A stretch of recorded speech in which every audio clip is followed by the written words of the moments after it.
पर हुण चंडीगढ़ की सिचुएशन बहुत बदल गई है। एक तो पैरीफरी बहुत वड्डी हो गई है और ये 3-4 जो शहर आस पास जो बन गए उन्होंने शायद कोआर्डिनेशन की भी बहुत ज्यादा लोड़ है। सो सिर्फ चंडीगढ़ की पुलिसिंग सिर्फ चंडीगढ़ की पुलिसिंग नहीं, एक पूरे रीजन की पुलिसिंग होगी। आई एग्री विद यू, बिल्कुल ठीक। कोऑर्डिनेशन सिस्टम्स बना लो और हर मंथ जरूर मिलो और अपने सारे रिकॉर्ड्स कंप्यूटराइज करो, ताकि अगर एक आदमी 14 सेक्टर का पकड़ा गया है और एक आदमी मोहाली गया या दूसरी जगह, वो कंप्यूटर सिस्टम आ रहा है कि कौन है आदमी, फिंगरप्रिंटिंग द सो डेटाबेस अपनी इंप्रूव करो, कैमरा सिस्टम्स लगाओ, टेक्नोलॉजी का यूज करो, ਉਹਦੇ ਨਾਲ ਤੁਹਾਡਾ ਸਿਸਟਮ ਹੈ ਤੁਹਾਡੀ ਏਰੀਆ ਬਚਿਆ ਰਹੇਗਾ। ਇੱਕ ਜਿਹੜਾ ਮੈਂ 2 ਚੀਜ਼ਾਂ ਕਹੀਆਂ, ਤੀਜਾ ਟੈਕਨੋਲੋਜੀ ਦਾ ਔਰ ਕੋਆਰਡੀਨੇਸ਼ਨ ਦਾ ਇਸਤੇਮਾਲ ਕਰੋ। ਤੁਸੀਂ ਟੈਕਨੋਲੋਜੀ ਸੇਵੀ ਬਹੁਤ ਜੇ ਔਰ ਆਮ ਲੋਕੀ ਜਿਹੜੇ ਉਸ ਜਨਰੇਸ਼ਨ ਦੇ ਸੀ ਉਹ ਟੈਕਨੋਲੋਜੀ ਤੋਂ ਦੂਰ ਰਹਿੰਦੇ ਆ, ਭੱਜਦੇ ਆ ਸ਼ਾਇਦ। ਹਾਂ, ਇਹ ਟੈਕਨੋਲੋਜੀ ਸੇਵੀ ਤੁਸੀਂ ਕਿਵੇਂ ਬਣੇ?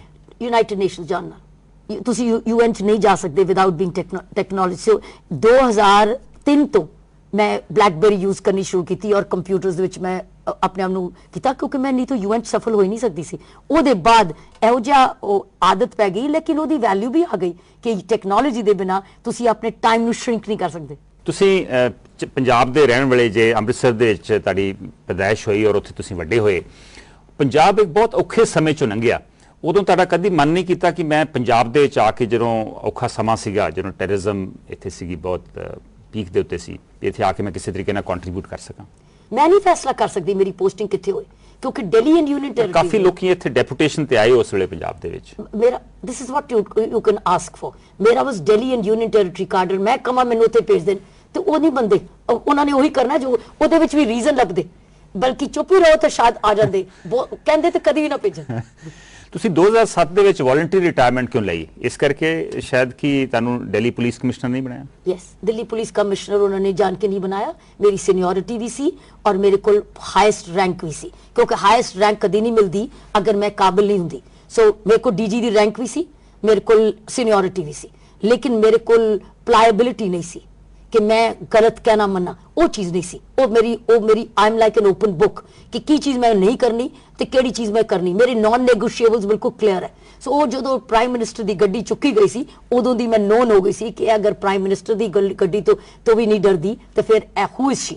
सो आई थिंक उस स्टेज ते एक कोटरी ऑफ पीपल सीगे, जिहड़े कि स्मॉल ग्रुप, मैं नहीं सब दी नहीं कहूँगी, कोटरी ऑफ पीपल डिसाइडेड कि यह व्यक्ति सानू सूटेबल नहीं है। So they needed a suitable candidate और उस कैंडिडेट विच मेरी सूटेबिलिटी नहीं सी, चाहे मेरे को रैंक भी सी, सीनियोरिटी भी सी, लेकिन मेरे को वो नहीं सी जड़ी कि वो कोटरी लभ रही सी। That's it. सो मैंने सोचा कि 2 साल अपने इधर खराब, 2.5 साल खराब करने नालों एवं एक अहुदे ते बैठन नालों, सिर्फ सरकार दा बंगला, सरकार दी गड्डी ते सरकार दा ऑर्डरली, मैं बंगला, गड्डी और ऑर्डरली दे बिना अपने 2 साल ज्यादा कीमती समझनी है। इस करके मैं तो निकल के अपने दूजे काम। डॉक्टर बेदी, इस तो इलावा ਤੁਹਾਨੂੰ ਲੱਗਦਾ ਵੀ ਤੁਹਾਡੀ ਕਾਬਲੀਅਤ ਦੇ ਹਿਸਾਬ ਨਾਲ ਤੁਹਾਨੂੰ ਅਹੁਦੇ ਔਰ ਤਰੱਕੀਆਂ ਮਿਲੀਆਂ ਪੁਲਿਸ ਦੇ ਵਿੱਚ? ਕਈ ਚੀਜ਼ਾਂ ਨਹੀਂ ਮਿਲੀਆਂ ਮੈਨੂੰ, ਜਿਸ ਤਰ੍ਹਾਂ ਕਿ ਜਦੋਂ ਮੈਂ ਮਿਜ਼ੋਰਮ ਚ ਡੀਆਈਜੀ ਰੇਂਜ ਸੀ ਔਰ ਡੀਆਈਜੀ ਰੇਂਜ ਤੋਂ ਬਾਹਰ ਆ ਕੇ ਮੈਨੂੰ ਜੁਆਇੰਟ ਕਮਿਸ਼ਨਰ ਰੇਂਜ ਲੱਗਣਾ ਚਾਹੀਦਾ ਸੀ। ਇਹ ਰੂਲਸ ਵਿੱਚ ਸੀਗਾ ਕਿ you get a posting of your choice, ਮੈਨੂੰ ਨਹੀਂ ਲਗਾਇਆ, ਮੈਨੂੰ ਟ੍ਰੇਨਿੰਗ ਚ ਭੇਜਿਆ ਸੀ। ਸੋ ਇਸ ਕਰਕੇ ਕਈ ਮੈਨੂੰ ਇਹਨਾਂ ਨੇ ਮੈਂ ਦੇਖਿਆ ਮੇਰੇ ਕੈਰੀਅਰ ਵਿੱਚ ਕਈ ਪੋਸਟਿੰਗਸ ਜਿੱਥੇ ਪਬਲਿਕ ਦੇ ਨਾਲ ਸੰਪਰਕ ਸੀ ਨਾ, ਉੱਥੋਂ ਦੂਰ ਰੱਖਣ ਦੀ ਕੋਸ਼ਿਸ਼ ਕੀਤੀ ਗਈ। ਉਹ ਵੱਖਰੀ ਗੱਲ ਹੈ ਕਿ ਤਿਹਾੜ ਜੇਲ੍ਹ 'ਚ ਪਬਲਿਕ ਬਣ ਗਈ, ਲੇਕਿਨ ਤਿਹਾੜ ਜੇਲ੍ਹ ਇਸ ਕਰਕੇ ਭੇਜਿਆ ਗਿਆ ਕਿ ਦਰਵਾਜ਼ਾ ਬੰਦ, ਹੁਣ ਜੋ ਕਰਨਾ ਕਰ ਲੈ। ਲੇਕਿਨ ਉੱਥੋਂ ਵੀ ਕੰਮ ਜਦੋਂ ਉਭਰਿਆ ਤਾਂ ਬੜੀ ਪ੍ਰੋਬਲਮ, ਉੱਥੋਂ ਵੀ ਮੈਨੂੰ ਕੱਢਿਆ ਗਿਆ। ਇਨ ਅ ਵੇ ਪੋਸਟਿੰਗ ਮੇਰੀ ਪੂਰੀ ਨਹੀਂ ਹੋਈ ਉੱਥੇ ਵੀ, ਜਿਸ ਲਈ ਕੰਮ ਇੰਨਾ ਸੁਧਰ ਗਿਆ ਕਿ ਜਲਦੀ ਕੱਢਿਆ ਕਿ ਇਸ ਤੋਂ ਬਾਅਦ ਨਹੀਂ ਹੋਣਾ ਚਾਹੀਦਾ, ਨਿਕਾਲੋ। ਉਹਦੇ ਬਾਅਦ ਮੈਨੂੰ ਕੋਈ ਕੰਮ ਨਹੀਂ ਦਿੱਤਾ ਗਿਆ ਇਹੋ ਜਿਹਾ ਜਿੰਨਾ ਪਬਲਿਕ ਸੰਪਰਕ ਹੋਏ। And you won't believe it, मैनू यह कहा गया तेरे को एक स्टेनोग्राफर है, तेरे को गड्डी है, तेरे को दफ्तर हूं बैठ जा। आई सेड अच्छा। मैं फिर अपनी लीव ते गई तो मैं अपनी बुक लिखन थी, स्टडी लीव ले ली, क्योंकि हर टाइम कोशिश की गई मैनू वो काम दिता जाए जिसमें पब्लिक संपर्क ना होए। पर फिर भी तुहानू पब्लिक संपर्क करके तुहानू मैगसेसे अवार्ड भी मिलिया, उदों किहो जिहा लगा? वो कुदरत है ना, एक कुदरत दे कमाल है। कुदरत विच विश्वास करना चाहिए कि जो तुहानू मिलिया है उहदे च अपना मन लगाओ और उधर सब कुछ दे दो। अगर करनू है, अगर करनू ही कुछ नहीं है तो फिर कुछ और करो, जिस तरह मैं बुक लिखी। लेकिन देखो अजीब सी गल है ना, जिसले मेरी बुक खत्म होती है दिल्ली दे गवर्नर बदल गए और पहला मैनू इनविटेशन आया कि मैनू स्पैशल सैकटरी दे नाल काम करोगे। उससे पहले गवर्नर ने जिहदे वजह नाल मैं निकली, उन्हां दा ही सक्सेसर आके कहंदा मेरे नाल काम करोगे और मैं उन्हां नाल काम कीता। यह कुदरत है। ਤੁਹਾਡੇ ਤੇ ਇੱਕ ਆਸਟ੍ਰੇਲੀਅਨ ਫਿਲਮ ਮੇਕਰ ਨੇ ਫਿਲਮ ਵੀ ਬਣਾਈ ਯੈਸ ਮੈਡਮ ਸਰ, ਉਹ ਕਿੰਨੀ ਕੁ ਤੁਹਾਡੀ ਲਾਈਫ ਦੇ ਨਾਲ ਐਕੂਰੇਟ ਆ? वो काफी लाइफ के करियर के इंसिडेंट्स है तो काफी क्लोज है क्योंकि उन्हें काफी साल आके काम कर दी रही, क्वाइट एब्सोल्युटली एक्यूरेट। और वो रिलीज हो रही है आस्ट्रेलिया विच इस साल दे मिडल दे बाद। ਤੁਸੀਂ ਦੋ ਐਨਜੀਓਜ਼ ਵੀ ਚਲਾ ਰਹੇ ਜੇ, ਨਵਜੋਤੀ ਔਰ ਇੰਡੀਆ ਵਿਜ਼ਨ ਫਾਊਂਡੇਸ਼ਨ, ਉਹ ਦੋਵੇਂ ਐਨਜੀਓਜ਼ ਕਿਸ ਤਰ੍ਹਾਂ ਦਾ ਕੰਮ ਕਰ ਰਹੀਆਂ? वो दोनों एनजीओज पिछले 25 साल 25 ईयर ओल्ड ऑर्गेनाइजेशंस है। पुलिसिंग दे होंदे होए मैं नवजोत इंडिया फाउंडेशन फाइंड कीती सी, जिहदे च मैं गरीब बच्चों नूं पढ़ांदी सी जिहड़े नशा बेचदे सी, औरतां नूं काम दिंदी सी जिहड़ी नशा बेचदी सी, आदमियां दे नशा मुक्ति केंद्र खोले सी जिहड़े कि नशा बेच के और नशा पी के। सो यह खुलिया सी as a crime prevention measure. मैनू नहीं सी पता कि जिंदगी का बाद एडना वड्डा एक इंस्टीट्यूशन बनता जाएगा। अज वो सारी दोनों और इंडिया विजन फाउंडेशन जो मैं एक्सेस अवार्ड मिले सी तो प्रिजनर्स के बच्चों को पढ़ाने वास्ते बनया सी।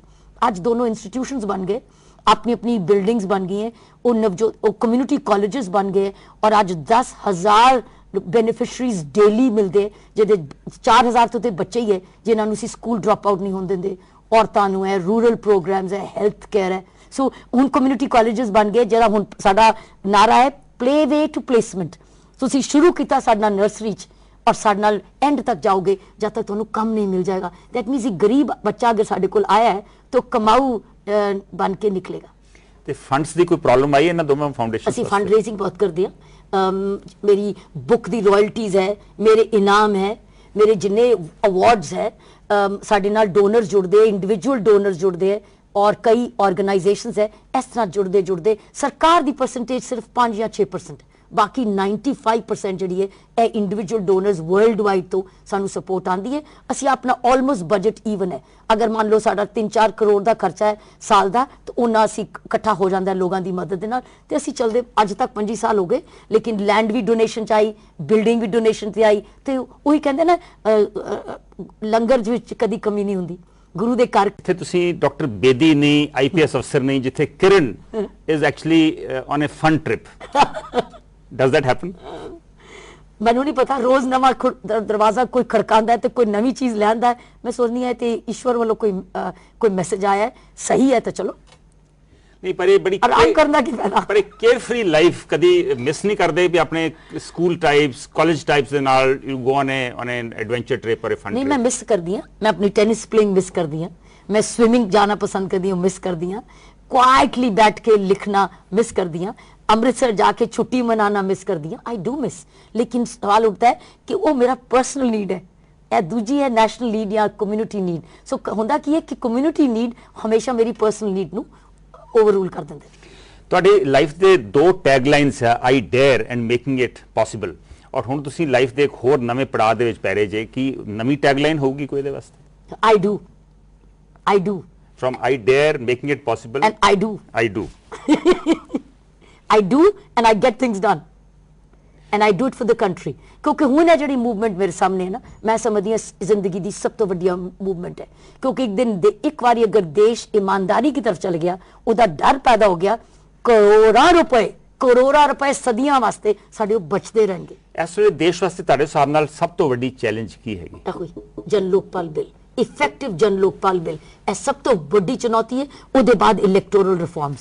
अगर यह दो चुनौतियां असी सारे रल के इस देश सारे स्टेट्स इसलिए सारे स्टेट्स अंडर डेट बन रहे, पंजाब का बड़ा मुश्किल हाथ है। सो यह क्यों हारे? सानू एक पैसे की जवाबदेही चाहिए, एक पैसे की ईमानदारी चाहिए, और सानू एक ईमानदारी की गवर्नेंस चाहिए, चाहे वो कॉरपोरेट वर्ल्ड है, चाहे वो पोलिटिकल वर्ल्ड है, चाहे ब्यूरोक्रेटिक वर्ल्ड है। सानू इहो जी नागरिकता चाहिए। सो इस करके अगर असी ये दो चीज़ां लाइए, साडा देश, मैं कहनी अगर बेईमान ना होंदा, असी अमेरिका वर्गे रिच होंदे, कोई पिंड ना होंदा जिहदे कोल स्कूल ना होंदे, डिस्पेंसरियां ना होंदी, फैक्ट कम ना होंदे, पॉलीटैक्निक्स ना होंदे, बसेस नहीं होंदे, रेलवे स्टेशन ना कोई, और बुढ़िया कोल पेंशन ना होंदी। साडे कोल इन्ना पैसा होंदा कि हर वेटरन को 60 would have had social security schemes, health care and pension. यह सारा बेईमानी का पैसा साडा चला गया, इस करके गरीबी रह गई। अगर असी ईमानदारी वापस लाए, साडे कोल ओल्ड एज पेंशन भी आ जाएगी, जिहदे कारण एक आम औरत एक बेटे ते डिपेंड नहीं करेगी, सरकार दी पेंशन आएगी। ਸੋ ਇਹ ਨਹੀਂ ਲੱਭੇਗਾ ਕਿ ਮੈਨੂੰ ਬੇਟਾ ਘਰ ਚ ਆਵੇ ਕਿਉਂਕਿ ਲੜਕੀ ਨੇ ਚਲੇ ਜਾਣਾ ਹੈ, ਕਿਉਂਕਿ ਬੇਟਾ ਨਹੀਂ ਪੈਨਸ਼ਨ ਆਏਗੀ, ਪੈਨਸ਼ਨ ਉਹਦਾ ਬੇਟਾ ਬਣੇਗਾ, ਉਹਦੀ ਜ਼ਿੰਦਗੀ ਦੀ ਲਾਠੀ ਬਣੇਗੀ, ਉਹਦੀ ਹੈਲਥ ਕੇਅਰ ਆਏਗੀ। ਇਹ ਸਾਰਾ ਪੈਸਾ ਜਿਹੜਾ ਸਾਡੀ ਬੇਈਮਾਨੀ ਦੇ ਨਾਲ ਚਲਾ ਜਾਂਦਾ ਹੈ ਥੋੜੇ ਲੋਕਾਂ ਦੇ ਹੱਥ ਵਿੱਚ, ਜਿਸ ਦਿਨ ਇਹ ਦੋ ਚੀਜ਼ਾਂ ਠੀਕ ਆਉਣ ਲੱਗੀਆਂ, ਪਹਿਲੀ ਦੇ ਬਾਅਦ ਦੂਜੀ ਵੀ, India will be the richest ਔਰ ਅਸੀਂ ਇੱਕ ਰਿਚ ਕੰਟਰੀ ਦੇ ਨਾਗਰਿਕ ਕਹਿਲਾਵਾਂਗੇ। ਡਾਕਟਰ ਬੇਦੀ, ਤੁਹਾਨੂੰ ਲੱਗਦਾ ਕਿ ਬਹੁਤ ਜ਼ਿਆਦਾ ਸੁਧਾਰ ਲਿਆਉਣ ਦੀ ਲੋੜ ਹੈ, ਔਰ ਸੁਧਾਰ ਤਦ ਹੀ ਆ ਸਕਦੇ ਆ ਜੇ ਬੰਦਾ ਪੋਲਿਟਿਕਸ 'ਚ ਹੋਵੇ, ਕਿਉਂਕਿ ਪੋਲੀਟੀਸ਼ੀਅਨ ਹੀ ਪਾਲਿਸੀਜ਼ ਬਣਾਉਂਦਾ। ਸੋ ਕਦੀ ਇਰਾਦਾ ਹੈ ਪੋਲਿਟਿਕਸ ਦੇ ਵਿੱਚ ਤੁਹਾਡਾ ਆਉਣ ਦਾ? ਨਹੀਂ, ਪੋਲਿਟਿਕਸ ਦਾ ਮੇਰਾ ਕੋਈ ਇਰਾਦਾ ਨਹੀਂ, ਕਿਉਂਕਿ ਮੈਂ ਆਪਣੇ ਮਾਈਂਡ 'ਚ ਵੰਡਦੀ ਨਹੀਂ ਹੂੰ। ਮੇਰਾ ਰੰਗ ਤੇ ਤਿਰੰਗਾ ਹੈ, ਤੇ ਮੈਂ ਸਿਰਫ ऑरेंज नहीं रख सकती, सिर्फ वाइट नहीं रख सकती, सिर्फ ग्रीन नहीं, मैं तो तीनों रंगा दी ट्रेनिंग है, तीनों रंगा दे अंडर में। सो पॉलिटिक्स मेरी नहीं है, लेकिन पब्लिक लाइफ यस, राष्ट्रवादी यस, और मैं ਇਹੋ ਜਿਹੀ मूवमेंट्स वास जुड़ी रहांगी जिन्ना मेरे देश ਨੂੰ ਸਾਰਿਆਂ ਨੂੰ ਬੈਨੀਫਿਟ ਹੋਏ। मैं ਇੱਕ ਅਦੇ ਗਰੁੱਪ ਦੀ ਨਹੀਂ ਮੈਂਬਰ ਬਣ ਸਕਦੀ, ਕਿਉਂਕਿ ਉਹਦੀ ਆਈਡੀਓਲੋਜੀ, ਮੇਰੀ ਆਈਡੀਓਲੋਜੀ ਤੇ ਨੈਸ਼ਨਲਿਜ਼ਮ ਹੈ।